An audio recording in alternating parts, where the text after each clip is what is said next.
Tonight, a man arrested over a terrifying alleged assault in Port Lincoln, and fears Broken Hill residents with solar panels could end up forking out more for power. This is Southern Cross News with Fraser Goldsworthy. Good evening. A man has been arrested over an assault and robbery in Port Lincoln earlier this week. It's alleged the 22-year-old was part of a trio which broke into a home on Brockworth Road on Tuesday. Police say they assaulted the man and woman inside before making off in the victim's Holden Commodore. The car has since been found. Anyone with information about the whereabouts of the two other men are urged to contact police. Meantime, police have arrested a Port Pirie man after an altercation on Jensen Street yesterday. It's alleged the 33-year-old drove his car towards another man, but he narrowly missed him. It's believed the pair are known to one another. He was charged and will face court at a later date. The New South Wales Greens say homeowners with solar panels in the far west could soon be paying more for electricity. It follows a recommendation by the independent regulator to reduce solar rebates. It's a small change that could cost ratepayers a whole lot more. The tariff will go from 11 to 8 cents if the government gets its way. That will cost people hundreds of dollars a year on their electricity bill, and it's just not fair. The Independent Pricing and Regulatory Tribunal is looking into reducing solar feed-in tariffs. It says the cost of baseload electricity is forecast to fall due to more energy being generated from renewable projects like the Broken Hill Solar Farm and residents using solar themselves. It could mean homeowners with panels could see less of a reward for feeding electricity back into the grid. The Greens have accused the state government of failing to instruct the tribunal to assess the true value of solar power. Renewables are doing a great job at providing electricity supply and lowering prices. We need more renewables, and they should be, those people that have put solar on their roofs should get a fair price for solar. If energy retailers take up the recommendation, the Greens say thousands of homes and businesses will pay more for electricity. There are 32,000 homes in the Barwon and Murray electorates that will be impacted by this price change. That's going to hurt them in their hip pocket. We'll write to IPART, make a submission saying this is the wrong way, go back. A draft report will be released in May. Patrick Reinke, Southern Cross News. As expected, the region's re-elected member of Stewart, Dan van Holst Pelle, was today sworn in as the Minister for Mining and Energy. He'll be tasked with pushing power bills down and ensuring security of the state's energy grid. The Libs will hold their first cabinet meeting next week. Whyalla Steelworks owner Sanjeev Gupta can add a new title to his repertoire. Forbes magazine has labelled him one of the world's most ambitious industrialists in a recent profile piece covering his expansion into the UK and Australian steel markets. Mr Gupta purchased REM's Australian operations last July. Meantime, Whyalla's Samaritan College has recorded NAPLAN results above the national average. It'll receive a government commendation for its efforts, and teachers say they're keen to continue the trend going forward. School kids in the country often have it a bit tougher than their metropolitan counterparts when it comes to grades. But one school in our region is changing that reputation. Year 9s at Whyala's Samaritan College improved their NAPLAN reading scores above the national average compared to Year 7 results. To see our name on the list with other city schools and some very wealthy city schools was really pleasing, both in terms of Year 12 results and this NAPLAN gain. Year 9s at St Joseph's College in Port Lincoln and Year 5s at Port Augusta's Caritas College also improved their scores above the national average. Sometimes that's a myth that our country students don't do as well. We know that the bonus points were removed for some country schools, and we're one of them because our students were already doing well enough. Teachers say the result comes down to working together at primary and secondary campuses to track student learning. They've also credited the move of grade 7 from a primary to secondary setting. We should think, particularly at that junior secondary age, make things smoother for the students with their learning. Mr Judd says the school will continue working on its program to ensure it achieves similar results. We just put it down to continually working with our students, particularly those who need help, and helping those who want to go on further to get even cleverer as well. John Hunt, Southern Cross News. After the break, another setback on the relocation of the Broken Hill Animal Pound. The details next. A Broken Hill home destroyed by fire 5 months ago will finally be torn down next month. Neighbouring residents on Mercury Street have been concerned about asbestos in the home since it was ravaged by the blaze in November. Council says the owner's insurance claim process and the testing of soil samples led to the delay. A program to educate the region on the National Disability Insurance Scheme has paid Port Pirie a visit. The rollout of the scheme is set to create hundreds of jobs in the Mid-North while supporting members of the community who need it the most.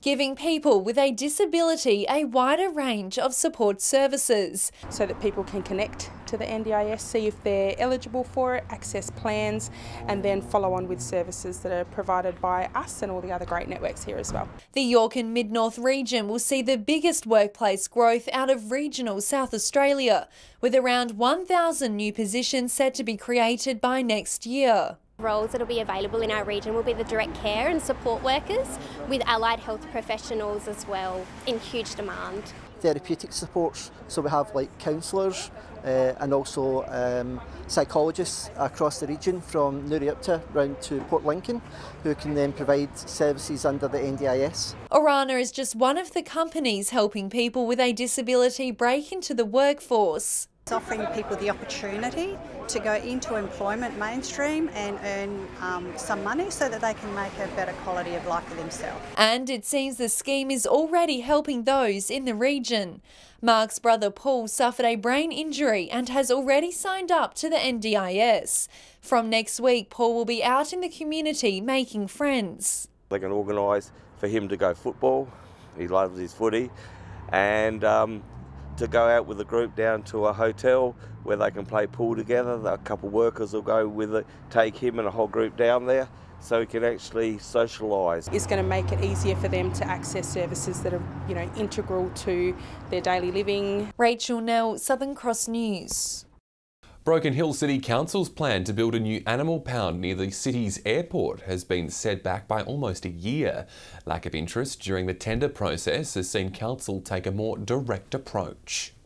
Council has gone to tender on 2 occasions to build the new pound, which would likely be built on Airport Road. We just obviously need to be able to find somebody that can build and construct. However, after garnering little interest and the few responses it received were far too expensive, Council is now going in a new direction. Really essentially now look and try and go out and talk to contractors around town. Council was keen to get the project moving given the current pound's location on Rakow Street. We're very conscious as a council of the impact that the current pound's having. It's in a residential area, it's opposite caravan parks, motels, houses, and there needs to be some significant upgrade in some of the service offerings in there. So we know that that's a bit of an issue, so we're keen to get this done as quickly as we possibly can. Expression of interest papers are now being compiled. We often get criticised as a council for not engaging local contractors, but we're required to go through procurement processes, tender processes when we're engaging people, and if local businesses aren't going to tender or take the opportunity, it's very hard for us to engage with them. Negotiations are continuing.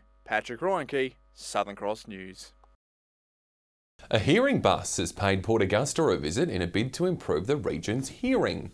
Operators say it only takes a couple of minutes and it's an easy process to ensure one of your vital senses is best looked after. A checkup that's as easy as pressing a button. We play sounds in their ears, and every time they hear one of those sounds, they press on a button for us. Australian Hearing's hearing bus pulled up in Port Augusta today, offering free tests. The hearing bus, its main purpose is basically to make it convenient for someone to come on and have a check who's maybe thought, I'll do something about my hearing, but I've got other things going on, I'll do it one day. For patients wanting to see if their hearing is up to scratch, it only takes minutes of their time. It can be as quick as three or so minutes, and that's the real benefit of this type of check, is it is so quick. You don't have to make a special time aside to get it done. You can just jump on and have it really quickly. The bus's hearing advisor says people should always seek advice, even if they believe their hearing loss is mild. At the end of the day, if your hearing is, within the mild to moderate hearing loss, and people don't seek help or advice, they get used to sounds they're not hearing. If your hearing is in the clear, there are steps you can take to keep it in check. Just limiting how much loud noise you have and wearing earmuffs or earplugs when you're in that environment just to protect what you've got. The bus will be in Gladstone Square in Port Augusta tomorrow. Amelia Simpson, Southern Cross News. Jeff Brock has donated funds to support 2 UniSA occupational therapy students to upgrade patient lounges at the Port Pirie Hospital. The money will cover the costs of purchasing new signage to increase patient awareness and other programs. So to help with the painting and things like that, and you can see in this room here, just the transformation has absolutely been fantastic. The new space will promote patient participation and well-being within the hospital. In the news ahead, dogs set to roam free on Whyalla Beach. More details after the break.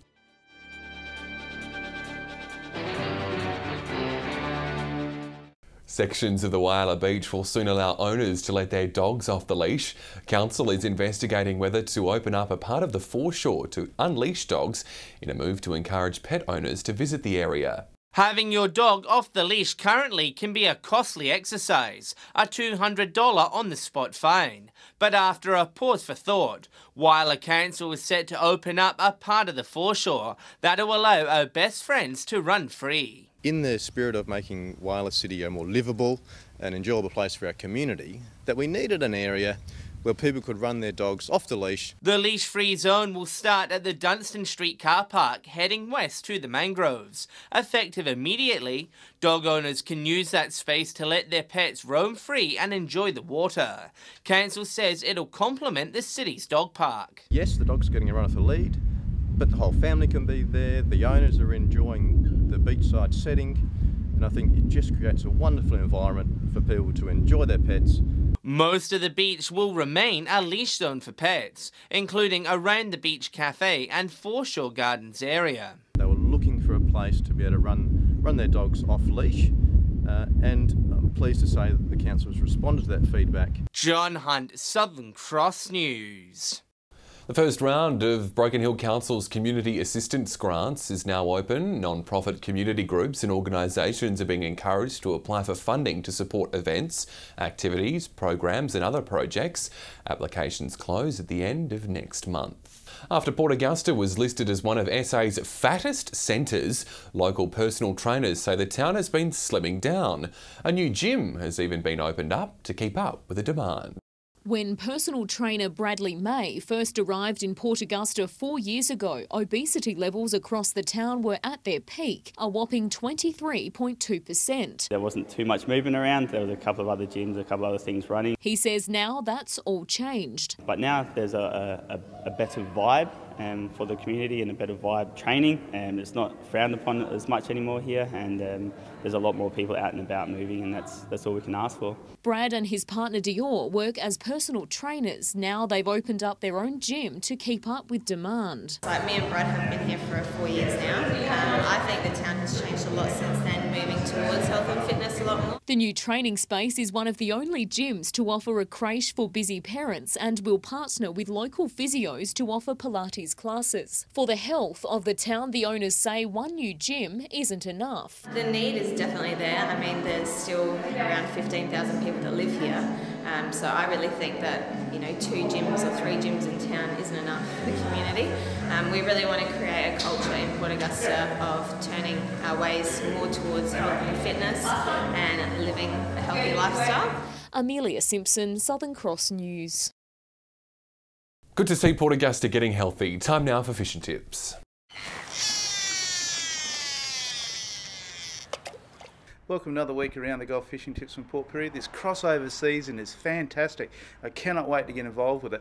As we get a bit cooler nights and the weather changes, what we're actually going to see is our King George whiting and our squid come up. So when you're out at the moment fishing, forget about having a look for the yellowfin whiting and the blue swimmer crabs. Have a shot for your King George whiting and also your squid. Don't burley up, there's still plenty of those other striped trumpeters around the place that will drive you nuts. Hi, Whyalla's fishing report this week. Still good numbers of crabs throughout Whyalla, especially a little bit further south down towards Cowlard's Landing and Menini Beach. There's been some good crabs down there, even off the land-based as well. Good numbers to be raked up. Some silver whiting still along the same areas in the shallows if you're prepared to wade out. Best in the early mornings to get amongst them. Also, the snapper front across Whyalla have been a little bit quiet. There has been some good fish coming around the Western Shoal area out front of Cowlard's Landing. So if you work the Western Shoal drop-offs, I'm sure you can find some snapper there. Some really good numbers of squid starting to show up already, just out front of Mount Young. They are a bit timid on the jigs, but definitely time to get amongst them.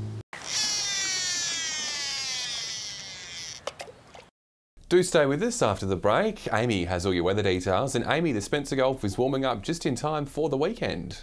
Indeed it is, Fraser, and those summer temperatures will hang around the Spencer Gulf for just a little longer. I'll have all the details next. Welcome back. The warmer temperatures continued today. 33 the top in Port Augusta, 29 in Whyalla. Meanwhile, temperatures sat in the mid to 20s to low 30s in all other centres.